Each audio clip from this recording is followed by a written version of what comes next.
thank you all for sticking with us. We still have a few more sessions coming up. Following this, we'll have Dr. Millette talking about the Métis culture and Voyageur culture, which I was just talking to him backstage. Back there was just fascinating. You're going to be fascinated with his talk. And after that, we're going to have something very special. A friend of mine who is a songwriter and composer and a multimedia artist has done work about her hometown of Hibbing, Minnesota, and the mines there. She actually isn't going to be here. It's going to be remote. In fact, it may just be recorded, but I hope you'll stick around for that. It's going to be very powerful and special. With that, I want to introduce a good friend of mine and a really important part of Northern's educational community and our link with the indigenous people of this region. And he's going to be talking about the Three Fires Confederacy and the treaty relationships with other nations. So would you please welcome Dr. Martin Reinhardt.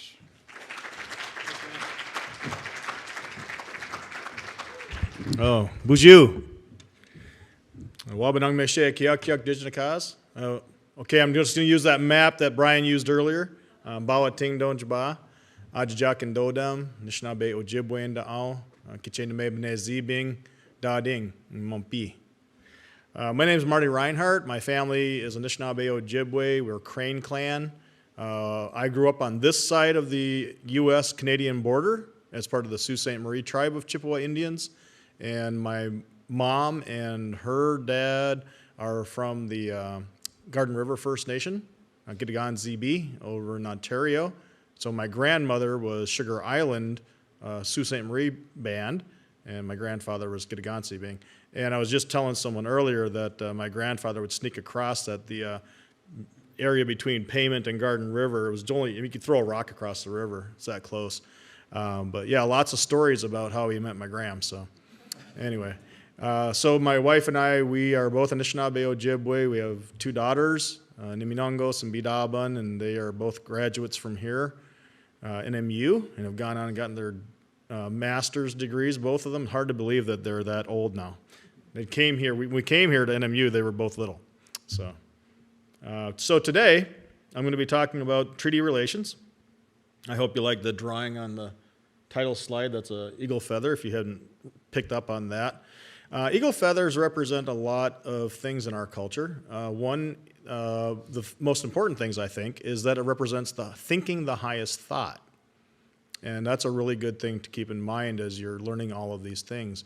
Thinking the highest thought. That's Dr. Gregory Kaihete, Tiwa professor and friend of mine who wrote Look to the Mountain, an Ecology of Indigenous Education. He said that, and it's always stuck with me.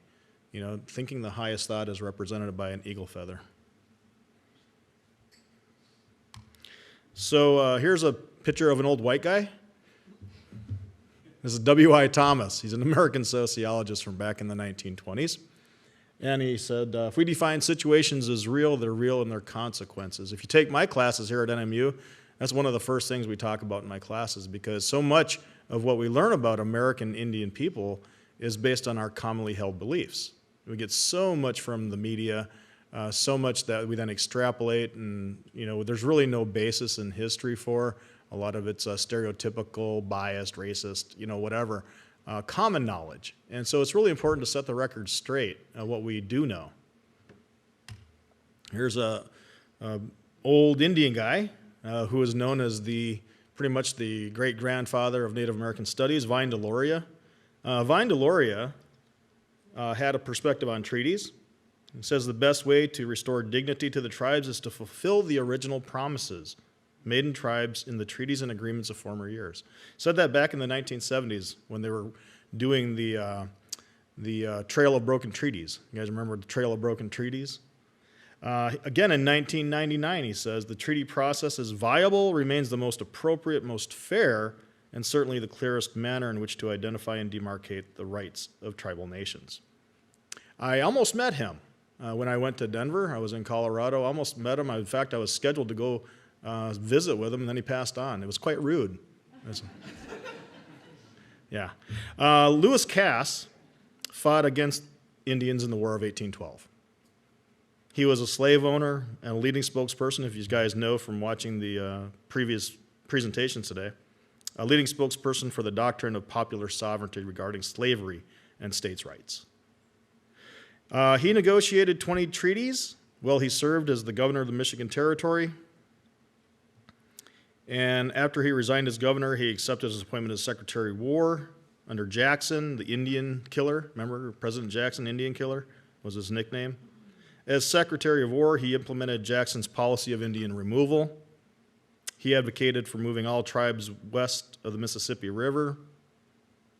In light of Vine Deloria's statements, we would be hard-pressed to defend that the U.S. treaty negotiations under Cass, that they were promises made that were fair and appropriate, right? So Vine Deloria has a perspective that they were fair, most fair and appropriate. Of course, under Cass, we already know what the outcomes of those were. Hardly anything but fair and appropriate. But regardless of the raw deal that the tribes got from Cass, treaties are still promises made between sovereign nations, between governments, and they are still currently enforceable. These are still good law, and as such, must be honored. So, in the Atlas of Great Lakes Indian History, how many of you guys are familiar with Atlas of Great Lakes Indian History? Okay, a few. Helen Hornbeck Tanner, another one of my friends. I visited with Helen before she passed on. She lived in a high-rise in Chicago. We had taken a train from Pennsylvania, where I was in my doc program out there at Penn State University, from there to Texas, and went through Chicago, and she happened to be in Chicago, so I called her up. We went and visited her. First time I'd ever taken a shower in a high-rise. They go like this. Makes you think you're having a heart attack or something. Anyway, but she and I were talking about her book, Atlas of Great Lakes Indian History, and her testimony that she gave about the Michigan Indian tuition waiver, the lawsuit that the Anishinaabe people filed against the University of Michigan back in the early 70s, claiming that we had rights, treaty rights to education. And she testified against us at that point in time. Good thing I didn't meet her then, because I probably wouldn't have been her friend, right? She later recanted that testimony. She said she didn't know enough at that point in time, and she changed her mind later on.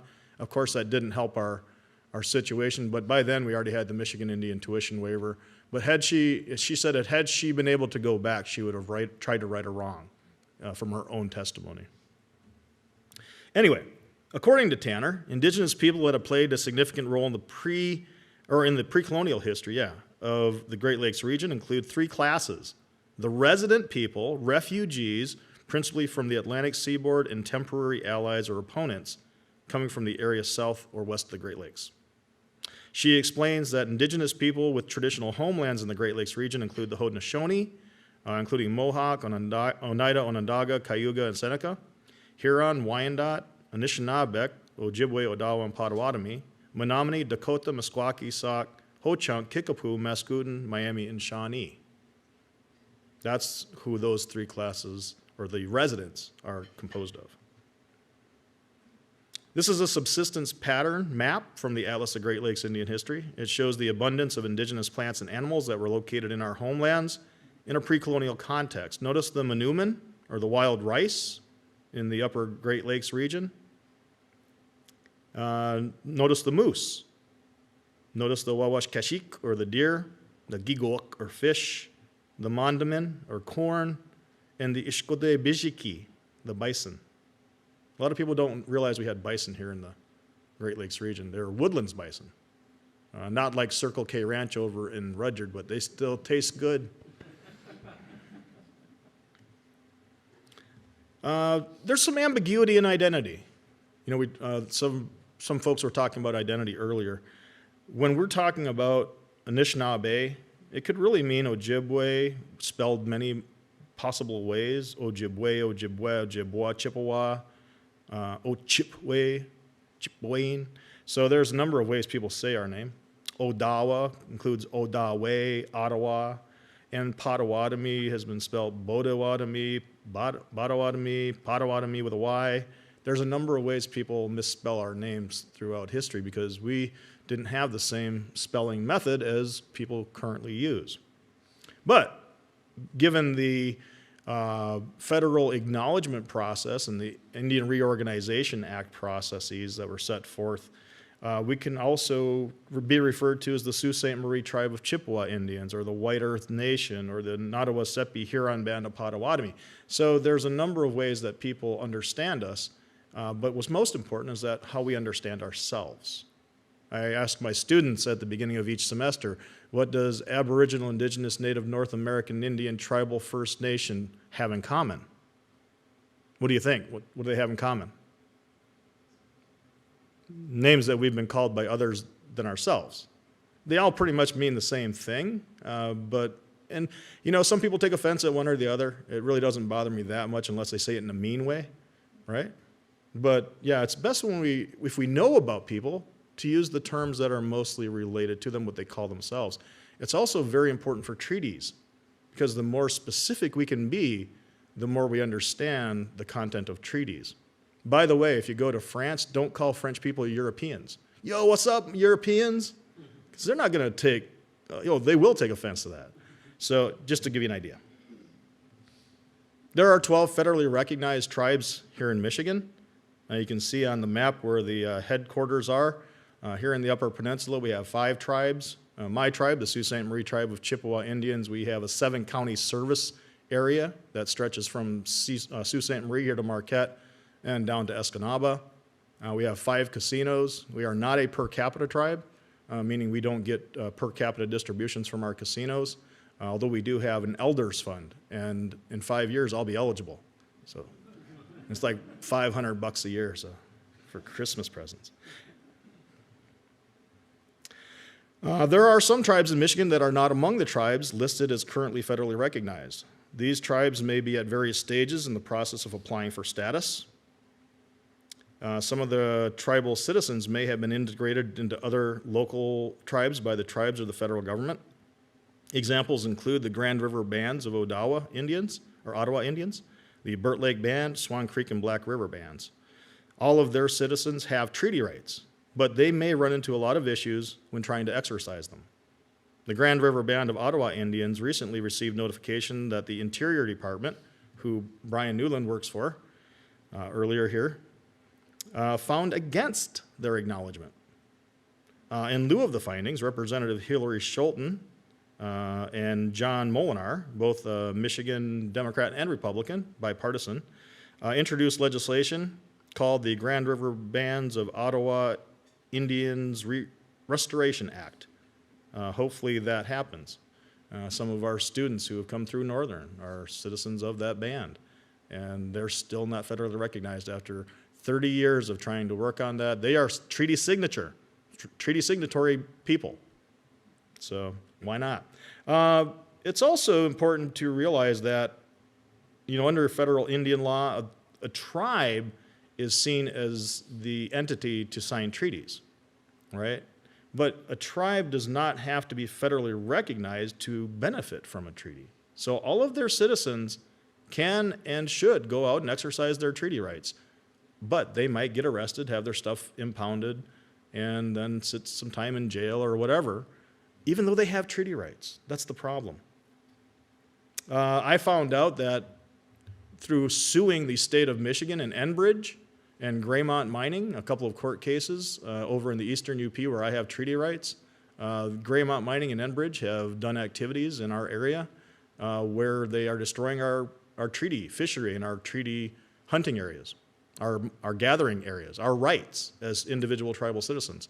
I sued, myself and 5 other people sued the state of Michigan, well, not the state of Michigan, but Graymont Mining and Enbridge, because the state of Michigan and our tribe would not sue them. So we felt, well, someone needs to, so we did, and we lost. They said because we lack standing because we're not a tribe. But we, as the individuals, have rights. So it's a taking from our tribe, not the individuals, is how the federal government sees that. In order to understand our Anishinaabe perspective on treaties, it's first necessary to be familiar with our governance system. Medicine Wheel teachings about life in relationship to the world around us provides a fundamental orientation to Anishinaabe governance. The center of the medicine wheel represents balance and harmony in nature. You see the medicine wheel over here. The yellow, red, black, and white in the center of that circle.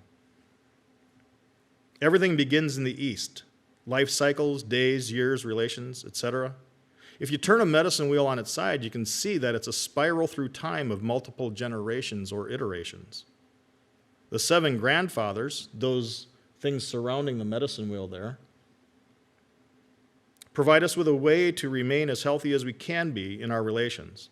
As long as we try to live our lives in line with these teachings, we're taught that we can avoid their opposites. If we embrace love, we avoid hate, and so forth. They are respect, love, humility, courage, honesty, wisdom, and truth.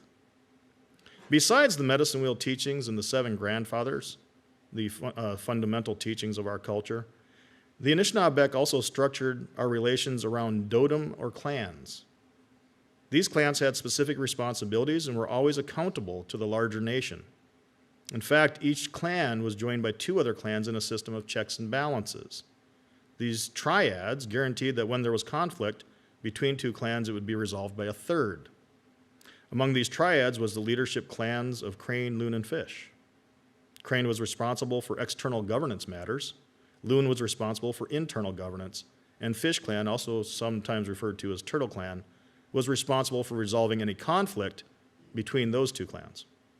In many ways, these 3 clans are similar to the 3 branches of the federal U.S. government, which is not coincidental as the U.S. modeled its system after indigenous peoples, at least in some ways.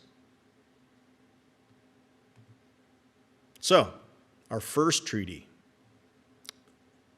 In Borrow's 2014 book, he explains that Jawenjige is another derivation of Jawenim. It means to hunt. We hear the word used in hunting and harvesting songs. When we sing Jawenim Ejitjige, it means you will be pitied or have mercy placed upon you in your actions and what you're doing. The idea behind this word is that when we acknowledge our relations with the world and our responsibilities to each other, then we'll all be blessed and find love and compassion. We will be nourished, sustained, and taken care of. The idea of Jawenjige is said to be part of the old treaty made between the Anishinaabe and the plants and animals. As long as we love them, they will provide for us. They teach us about love and how to live well in the world. And important to remember is that this treaty is also still in effect.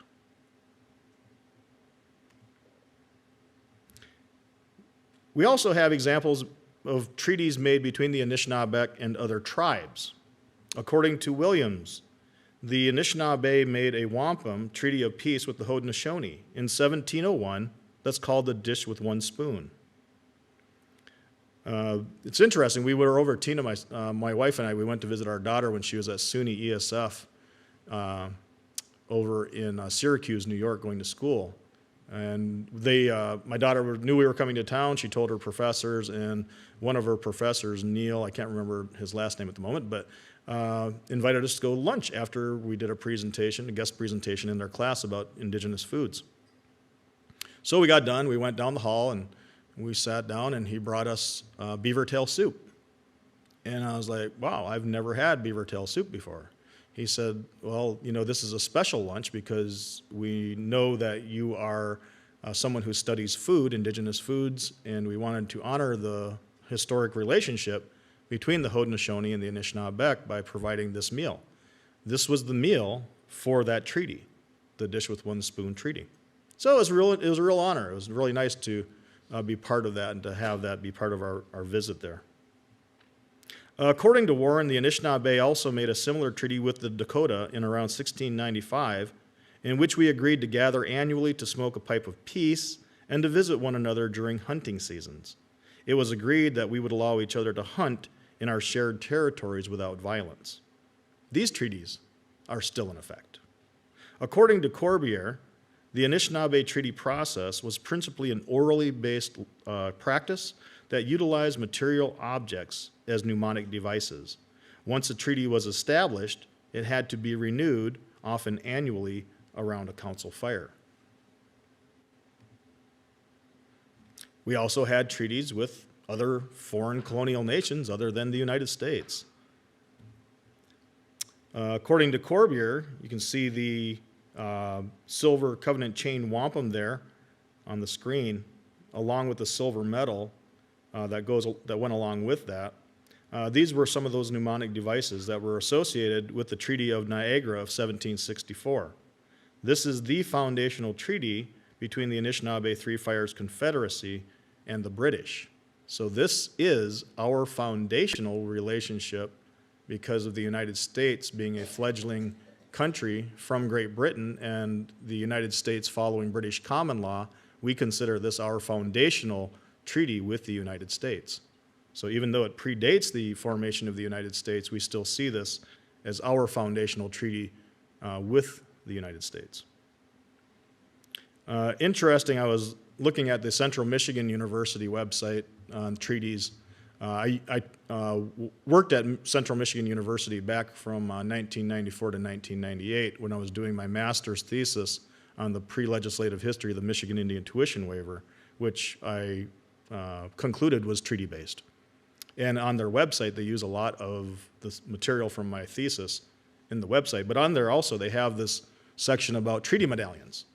And so I don't know if you guys are aware of it or not, but when the United States would come across people in our tribes and want to make a new treaty, and we would be wearing these treaty medallions from the British or the French or whoever, they would require us to remove those and to have new medallions affixed to us. And so that they would say, here, let us take that one from you and give you a real one. And then we would wear the real ones because that one was now in effect.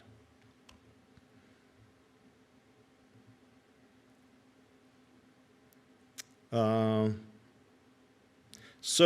say one more thing about those treaty medallions. Sometimes they're called neck medals, is how our people referred to them. Neck medals, right? Medals, and sometimes they were more than just a medallion. Sometimes it was like a necklace, right? A big necklace. So in one treaty, Treaty of La Pointe, in the transcription of that treaty, the neck medal, wabegun, in our language, the medal, right? Once it was placed on the leader's chest, it became wabeguk. Now, to some people, that might, like, so what? But for Anishinaabe, that's huge, because it went from inanimate to animate. It was then imbibed with life. So that neck medal is considered alive, and as long as that treaty is enforced, as long as we have that medal to commemorate it, it's treated as a living object. So that's really important to understand. Okay, the trilateral relationship. You heard Brian Newland earlier talk about the sovereignty, about the trust relationship between the federal government and tribal governments. In Michigan, we have a rather unique situation here. In 1934, Governor Comstock, the state of Michigan governor at the time, made a deal with the U.S. Congress that in exchange for the Mount Pleasant Indian boarding schools, that the state of Michigan would take on responsibility for caring for all Indians resident within the state of Michigan from that point forward. I'm almost saying that verbatim, by the way. So, I mean, I've seen it so many times and have repeated it so many times that I can literally almost see it in my head now and remember it. So what does that mean as far as treaty relationships, as far as who's responsible for making sure that those treaty obligations are met? It sounds to me like the state of Michigan is. It really does. You know, and I just keep replaying that in my head. But yet the federal government's the one that made those treaties. Remember what Brian said, it's a constitutional responsibility for the President of the United States to make treaties, right? Okay, so just keep that in mind as we're moving forward here. So here is that Constitution, paragraph 2, where it says, the Constitution and laws of the United States which shall be made in pursuance thereof, and all treaties made, or which shall be made under the authority of the United States, shall be the supreme law of the land. This is the supremacy clause that Brian Newland was talking about earlier today. The supreme law of the land. And then the last part there, and the judges in every state shall be bound thereby, and anything in the Constitution or laws at any state to the contrary notwithstanding. State law is trumped by treaties, in other words.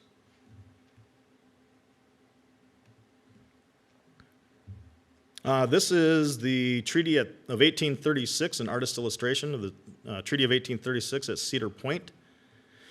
The U.S. entered into several treaties between 1778 and 1871 with American Indian tribes. There are 372 treaties and 13 treaty supplements. So 383 if you're doing the math. That were ratified by the U.S. Senate, which then became law and is still good law today. In 1871, the U.S. Congress included a rider within the Indian Appropriations Act prohibiting further treaty making. One of the first constitutional dilemmas the United States dealt with was Indian law. And why was that? Because the U.S. Congress had the right to make appropriations, and the U.S. Senate had the authority to ratify treaties. And so the U.S. Congress said, you know what? From this point forward, we're not going to ratify any treaties, and we're not going to make any appropriations to do so. So the President of the United States could have said, hey, that's not yours to do. That's, a presidential power by the U.S. Constitution. The President was silent, didn't contest it. The United States Supreme Court could have said, hey, you know what, guys, that's not constitutional. Someone's going to, make some challenge about this. No one made a challenge, or the challenge was never accepted if it was made. It was silent. Maybe they just didn't want to deal with it. But yes, it was certainly a constitutional dilemma that the two other branches could have taken on and decided not to.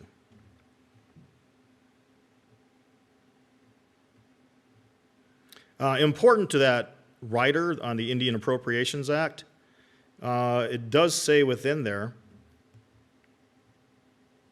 that no Indian nation or tribe within the territory of the United States shall be acknowledged or recognized as an independent nation, tribe, or power with whom the United States may contract by treaty, but no obligation of any treaty lawfully made and ratified with such Indian nation or tribe made prior to March 3rd, 1871, shall hereby be invalidated or impaired.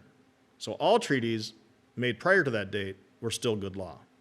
Such treaties and any executive orders and acts of Congress under which the rights of any Indian tribe to fish are secured shall be construed to prohibit, in addition to any other prohibition, the imposition under any law of a state or political subdivision thereof of any tax on any income derived from the exercise of rights secured by such treaty. So what does all of that mean? If you're doing Indian stuff, Indian fishing, Indian hunting, Indian crafting, and you're using your treaty rights, Indian educating, you should not have to pay income tax on it. Now, that's pretty bold, right? And we've had our Indian fisher people in our tribe, in many tribal communities that have fishing rights, have tried that, and IRS does recognize that that is a right. They don't get taxed. So I was thinking about that, back when I got done with Penn State, and I was like, why am I paying taxes? I'm an Indian educator. We have educational rights. So I wrote to the IRS and I said, hey, I want to challenge this. If our Indian fisher people don't have to pay tax, why should I? At first they said, well, it's different. It's totally different. I was like, tell me why it's different. And they couldn't figure out a good reason, and they sent me back my income tax. So now every year I challenge it, and some years I get it back, some years I have to challenge it again, so it fluctuates. The Chippewa, Ottawa, and Potawatomi separately and or together are party to at least 73 treaties in the United States, 73, and 48 treaties with Canada and or Great Britain. The treaties include a range of provisions, including peace and friendship, land, education, food, health, etc., etc. These are the land cession areas in Canada.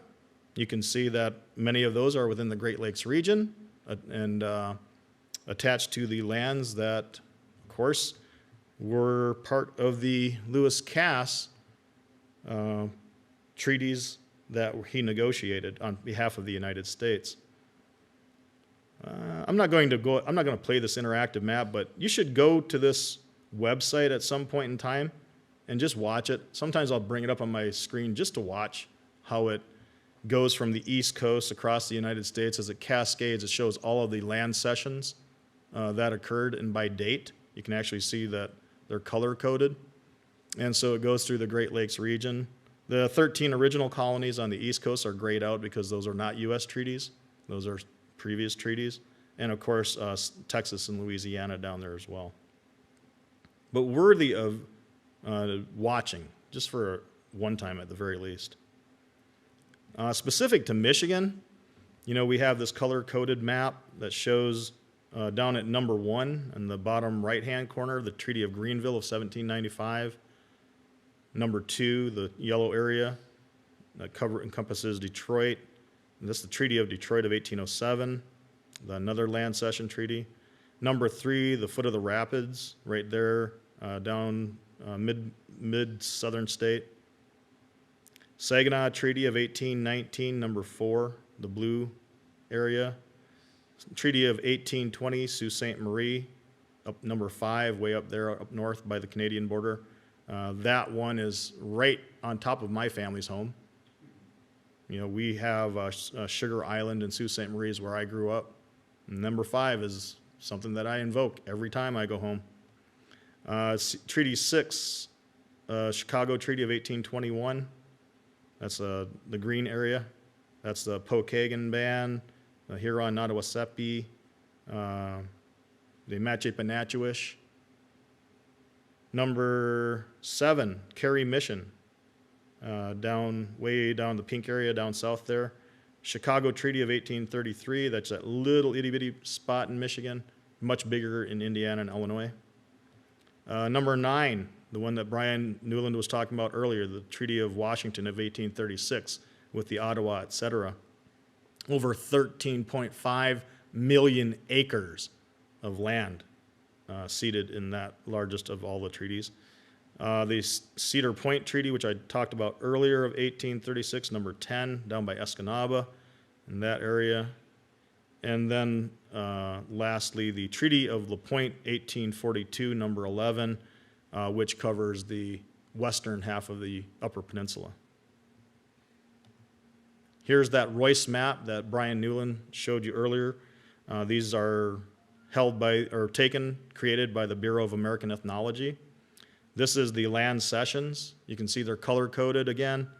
And here is what remains after the land cessions under Indian control, Indian jurisdiction. You can barely see them, right? The little red areas? Okay.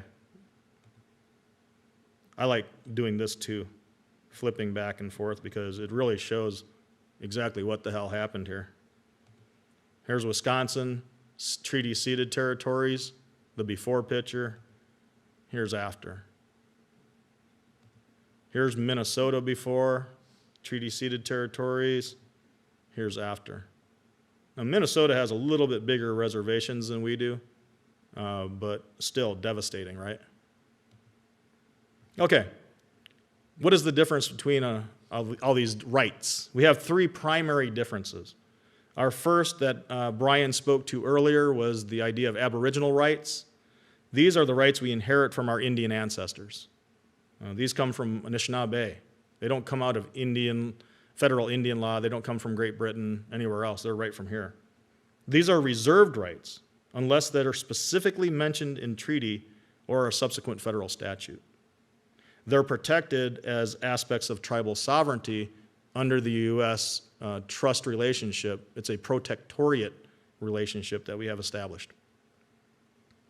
Now, treaty rights, oh, by the way, Aboriginal rights are supposed to be protected by the United States. Supposed to be. Now, have they done a good job as stewards of those rights? No, I can tell you that. You guys know that.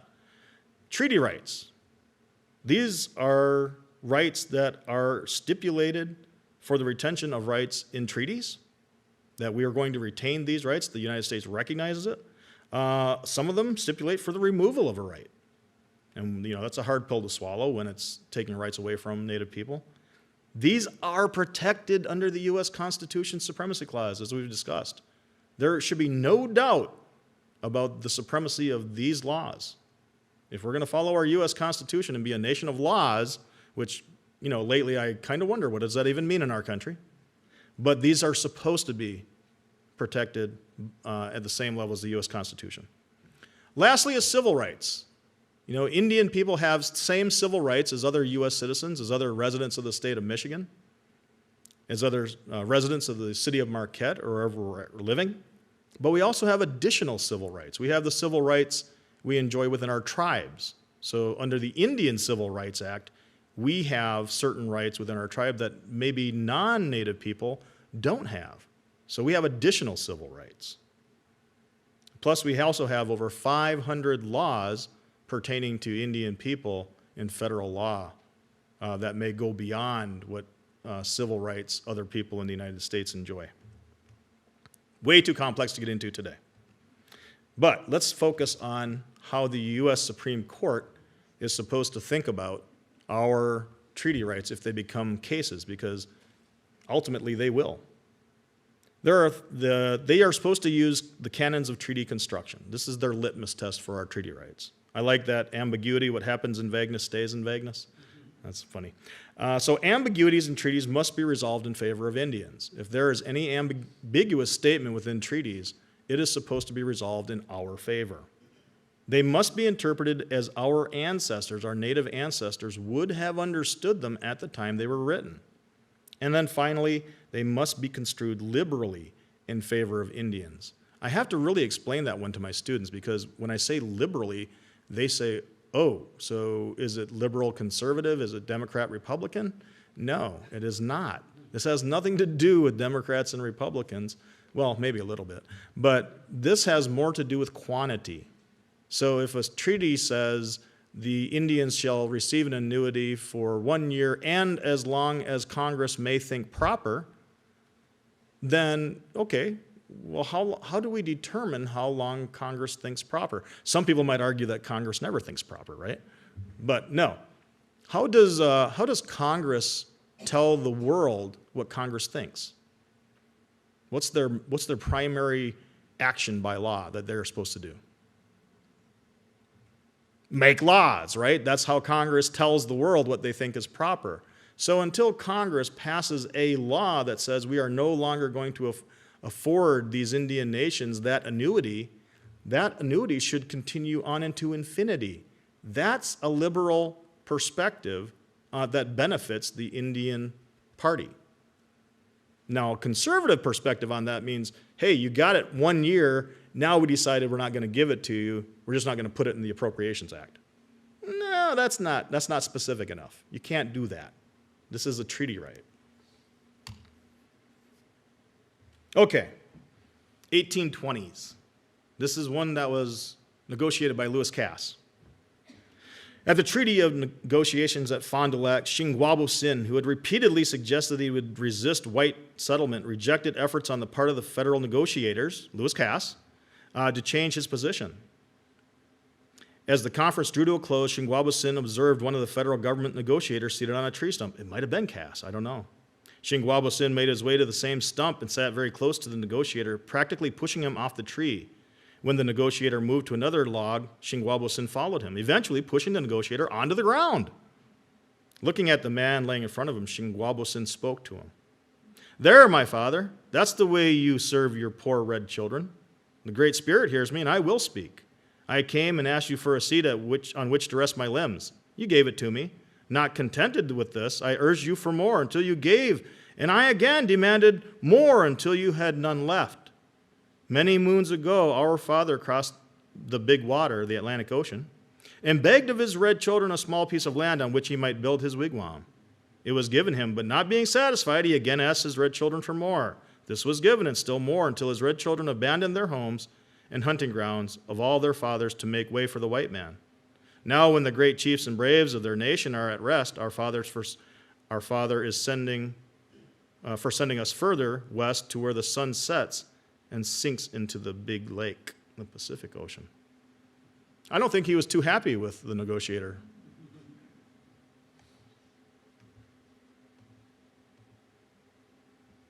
This is an image on birch bark carried by Ojibwe leaders to Washington, D.C. to adjust the boundaries of the treaty. They felt like the boundaries were not being interpreted as they understood it in the treaty. The lines connect the hearts and the eyes of the Dotem representatives, catfish, manfish, bear, martins, and crane, to each other and to the land and water. You can see that one line going off of the birch bark scroll. Who do you think that line connects to? The President of the United States. Yeah, these images that we see, these treaty images, can tell us a lot about how to interpret treaties. It's the one thing that might be less biased in the current contemporary interpretation of treaty rights than either the written word, which was transcribed by the United States agents, or by oral tradition, which for Anishinaabe and other Native people could be biased toward us. You know, if you ask me to interpret a treaty, I'm going to be a little more biased toward indigenous rights. I admit it. You know, but this piece of birch bark here doesn't lie. It shows exactly what our ancestors were thinking at that time. But how do we interpret that? That's how we got to figure this out. I'm not going to read the Anishinaabe one here, but go ahead, and if you're an Anishinaabe reader, you can read along with the Anishinaabe one. Well, I will offer it to him, that which he asked of me, white pine. As far as you will cut, well, that is where what I offer you. Not over here having roots, I don't offer it to you. And again, this which I hold, maple, and this oak, and this one grass which I hold, manumin, I so call it this, not these, I don't offer it to you. This is a transcription, a bilingual petition from the bilingual petition of Lake Superior, 1864, regarding the treaty made at Fond du Lac. So what does that mean? That means that they were saying, go ahead and take the white pine to build your forts. That's what you wanted. But don't take our food. Don't take our food plants. That's not yours. That's for us to eat. That's important. I did a study of all American Indian treaties and looked at the results regarding food provisions in treaties. All 383 treaties or treaty supplements. There are 295 treaties that include 734 articles that have food in them. We care about food, just like our ancestors did. Among those are some broad categories: rights to hunt, fish, and gather, 88 instances. Goods, provisions, and subsistence. So USDA commodities, commodity food programs, that's a treaty right, folks. That's 204 instances in treaties. Support for farming and milling. Support for farming and milling, 186 instances. So even the idea of farms and mills, educators to show us how to do that, people that make horseshoes, bullets for guns to go hunting, all that is treaty rights. For the Anishinaabe in those treaties specifically, we have 25 instances of those 70, remember 78 instances of treaties, we have 25 provisions in there for hunting, fishing, and gathering, 53 for good provisions and subsistence, 60 for support for farming or milling, and 24 other. Remember that neck medal I was telling you about? That's the one, the Treaty of Greenville neck medal, the one that became part of Wabeguk. We have education provisions in our treaties, 147 instances. 147 instances. The first one to include education was the treaty with the Oneida in 1794, the last one with the Nez Perce in 1868. The one with the most is the treaty with the Choctaw and Chickasaw of 1866. Man, that is a long treaty.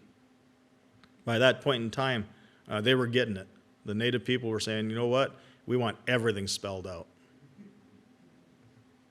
For the Anishinaabe, we have 29 treaties that contain educational provisions. In those are annuities with both ambiguous and non-ambiguous amounts, one-time cash payments, education in general, teachers. How many of you guys are teachers in here?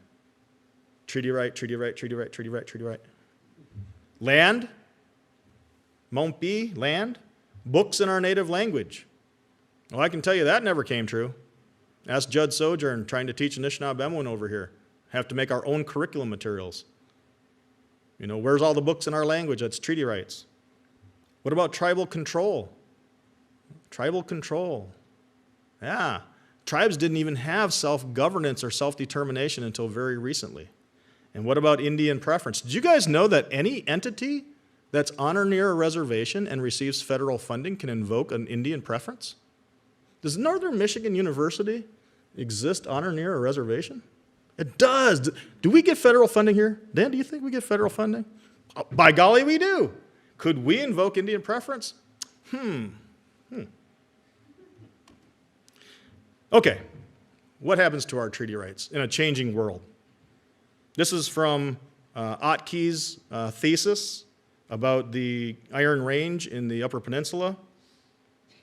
The one on the left shows the forest the way they looked back in 1840, and their one on the right is 1990. Obviously, the forests and the vegetation have changed. You can see that it was a lot more coniferous in a pre-colonial world, and you look at what happened where we're at recently, that's because of the clear-cut mining for the mines. As they were establishing the mines up here in the Upper Peninsula, they needed wood to support the mine tunnels, to make the tunnels. They also needed it to fire the furnaces. It was clear-cut. It changed the entire landscape. You guys seen, was it Dan? Did you have the picture of the clear-cut? Yeah, you had that earlier. That was what it looked like across the UP, guys. No area was, except maybe Huron Mountain and very few other places were spared. It was devastating. The world changed. Here's some pictures from the local Marquette area here. This is our treaty-ceded territory. So we have big open pit mines, we have sulfide mines, we have dumps, we have urban sprawl, we have pollution, even on public lands. We have no time and climate change. Our fisheries now have to go further out into the lakes to get the same fish that they used to get closer to shore because of climate change. That's a danger. Miigwech. I'll take a few questions if we have time. Thank you, Marty. Yep. Fantastic, yeah.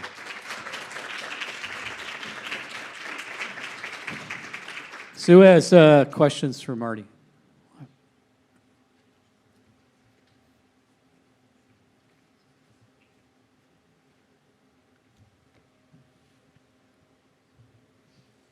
Thank you. Is there a repository where all these treaties are stored? The actual treaties themselves, Yeah. Library of Congress has copies. So there are multiple copies in Washington, D.C., and then some tribes have gone and gotten copies just so they have them in their own vaults.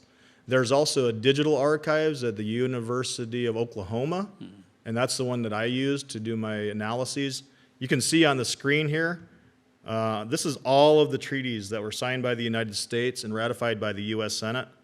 I've read through every single one of these for food and education provisions. I'm currently looking for health provisions because of the whole IHS and healthcare stuff that we're dealing with right now. Also looking for spiritual. But as you can see, there's a lot, right? And your eyes get kind of buggy when you read all through them. So it's easy to make mistakes, especially if you're reading the original treaties, which sometimes are written in cursive, and you can't tell if that's an S or a F or a V or whatever. But yes, there are repositories. Yeah, the National Archives, their website, you can go on and read pretty much every one of the treaties. They even have photographs of the original treaty, a photo of the actual one for many of them. A number of things that Marty's probably come across this is that there are treaties that you'll see listed, but they're not listed in the National Archives, and that's because they weren't approved by the U.S. government. Yeah. So there are a lot of treaties that the natives signed and said, okay, it's a treaty. It got to Washington, and they said no. Yep. So. Yeah, poor California Indians, most of their treaties were never ratified.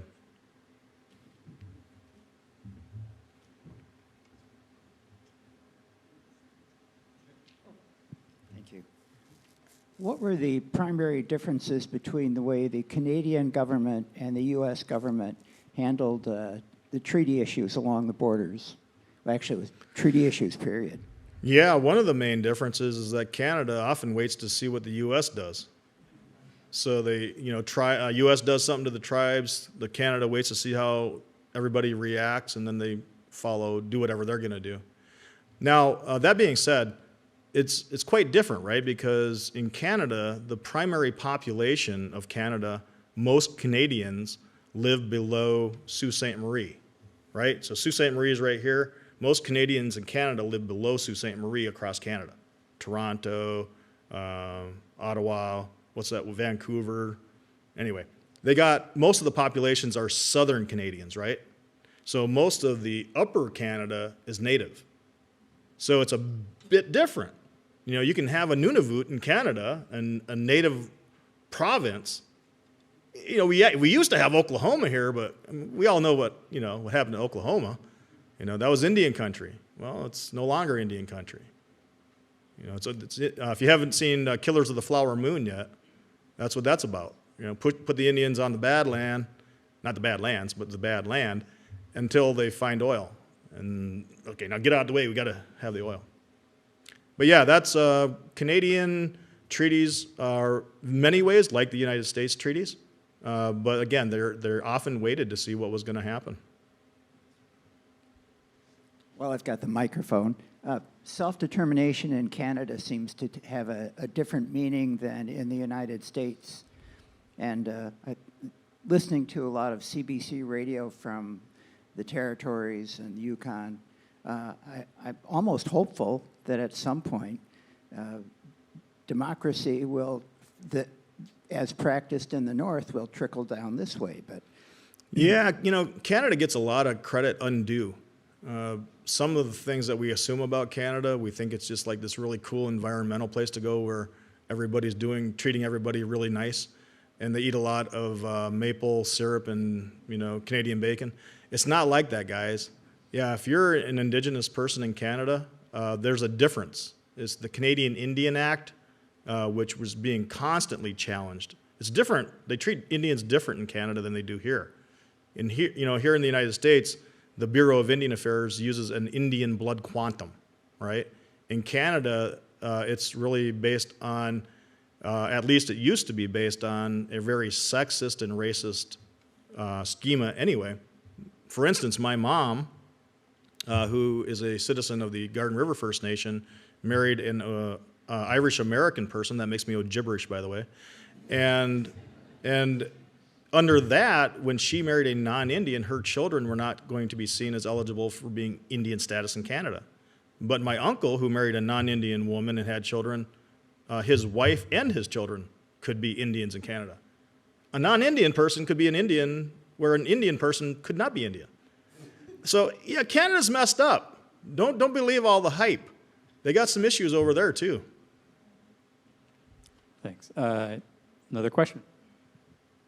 Yes, people were asking where they can get the treaty information. Well, I have 2 books here on treaty rights and the Chippewa treaties from the Great Lakes Indian Fish and Wildlife Commission, and I have a phone number I don't know if it's still valid. I could Yeah. give people. Gliffwick covers a lot of the tribes. Right. You have to be a member tribe of Gliffwick in order for them to watch over your treaty rights and such, but some of our Michigan tribes are part of Gliffwick. Right. Others are part of CORA, Chippewa-Ottawa Resource Authority. So you can call this number and get copies of these. One is Chippewa treaties and the other is Ojibwa treaty rights, and the number is 715-682-6619. Miigwech, thank you. Yeah, Gliffwick is a great resource. They provide a lot of education materials, free, posters, books, they got a lot of movies. They're doing some real good work right now protecting wild rice. They're putting technology out in the rice beds, these nodes. So they're seeing how the water levels are going, how climate change is impacting wild rice and such. Kabogam versus Jackson Mining Company. Yeah. What's your take on the Michigan Supreme Court ultimately ruled in favor of Kabogam was in terms of the definition of marriage, Yeah. which was critical to that case. Would that have fallen under what the three categories of rights you described? That sounds like an Aboriginal right, or perhaps a rule of construction of a treaty right that the concept of marriage had to be interpreted as the tribes would have understood it. What's your take on that? Yeah, the Kabagams, of course, are a local family here in Marquette, and in some ways I'm distantly related to them. They are, at least part of their family, descendants of White Crane out of La Pointe, and they were here back when the mining interest started coming through. So it depends on how you look at it. You know, you could say, gee, you know, should Kabagam and others of his era have been friendly to these mining interests, or should they have fought them? Well, you know, it's hard, it's easy, right? The armchair quarterback, we can sit here now and say they should have done this or should have done that. Back then, maybe there's a lot more pressure on them. So I'm careful, but yeah, Kabagam had a name for Presque Isle that, you know, it's Ashkikomane Neashi is our traditional name for Presque Isle. But he called it Gaweawin. Gaweawin, and Gaweawin means jealousy. So why would he have called his place Jealousy or Jealousy Point? I wonder this. Was it because maybe other native people here were jealous of his relationship with the white people and the favor that was being bestowed upon him because of his relationship with the white people? So, you know, that's a very intriguing question. I can't go back and ask him, you know, hey, were you doing what you should have been doing as a good Anishinaabe, or were you selling out? You know? But it's very possible it could go either way. That's probably a very unpopular thing to say about Kabagam, because of course he still has family here nowadays, and so much of what we think about Kabagam, we prop him up, right? But we have to, like I was saying earlier about Suzette LaFlèche, we have to ask these hard questions about these icons of Native identity in these areas and what they truly represent. Was he representing Anishinaabe thought and protection of our rights? Or was he trying to figure out the best way to live in a time for himself and his family, and other people were like, what are you doing? I think it's both ways. And you can see Tyler Tichler has the new book out. Much good in there. I had an opportunity to read through it, and there's a lot of good information.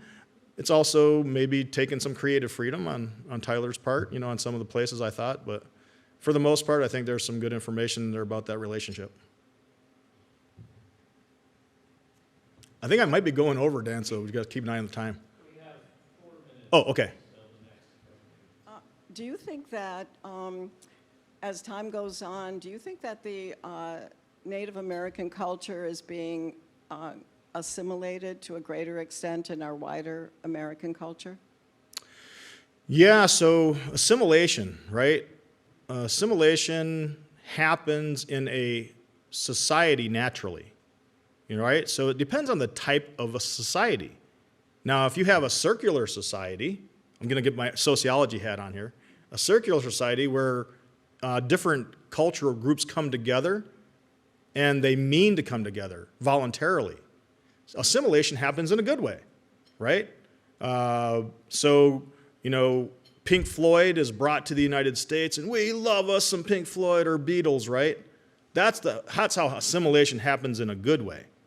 But we're in this kind of society, hierarchical, where European American forces, colonizing forces, put every other cultural group below, and at the very bottom was Native people with the dispossession of land and resources. So that kind of assimilation was forced, and it has very negative consequences. That dispossession, that depression, that anxiety that you walk around with every day as a colonized person. It never goes away until we actually get rid of colonization. So if we're going to heal from the original act of oppression, that colonization, then both the colonizing class and the colonized class have to deal with that together and figure out how do we right that first wrong, that original sin. If we can do that, I think we can have a bright future. We can have an amalgamation of ideas from multiple cultures. If we don't deal with that, it goes on like this. I don't see how we can ever overcome that if we just bury our heads in the sand. Long answer to your question, sorry. Okay, we got a couple minutes left, so. What did you think of the beaver tail soup? Oh my gosh. Okay, so first of all, the taste was excellent. The texture was weird. It was weird. Yeah, so that first piece of beaver tail I had on my tongue, chewed on it, it was a little bit strange. I had to sit there and like, okay, overcome the texture thing. This is really important. This is special. I didn't want to gag in front of nobody, but it was a little weird. Yeah, first time I'd ever, chomped down on a piece of beaver tail. Like a mushroom, kind of? Kind of like that, yeah. Like maybe an oyster mushroom texture. Yeah. Like Michael, yeah, we just got a minute, so. Okay. If we only have a minute, never mind. No, just kidding. I was reading late at night, and I can't recall the details, but there's a treaty interpretation in progress, apparently, that might give the Anishinaabe Indian community the land that the city of Launceston-Berga now own. Could you tell us a little about that? Yeah, so this happens from time to time, these contested areas, right, where the reservation land has fraudulently been annexed by the state of Michigan or the local municipalities. It was just like sprawl, right? It happened over the course of 100 plus years where they just thought that they could do that. And there was very little that anyone was doing to stop it. This has happened up there in Lance. It's happened down by the Little Traverse Bay Bands of Odawa. That's a pretty famous case that happened a few years back. And in that case, the folks who were living in the area that the tribe wanted back freaked out. Down there, what was talked about by the Holy Childhood Boarding School. That's a very expensive place to live. That land around there is so expensive. And there were non-native people there with businesses and cottages, summer homes, and they all freaked out. They were like, oh my gosh, the Indians are going to kick us out. They're going to take all of our stuff.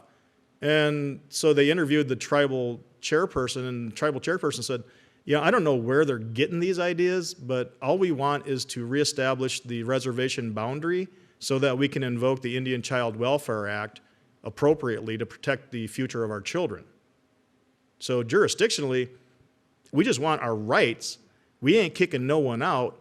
Everyone gets to keep their stuff, but guess what, folks? You're gonna live under tribal law. Why are you scared of that? You know what people said? Well, look what we did to them. Aren't they going to do the same to us? Okay, miigwech, thank you. Thanks, Marty. Fantastic. Great job.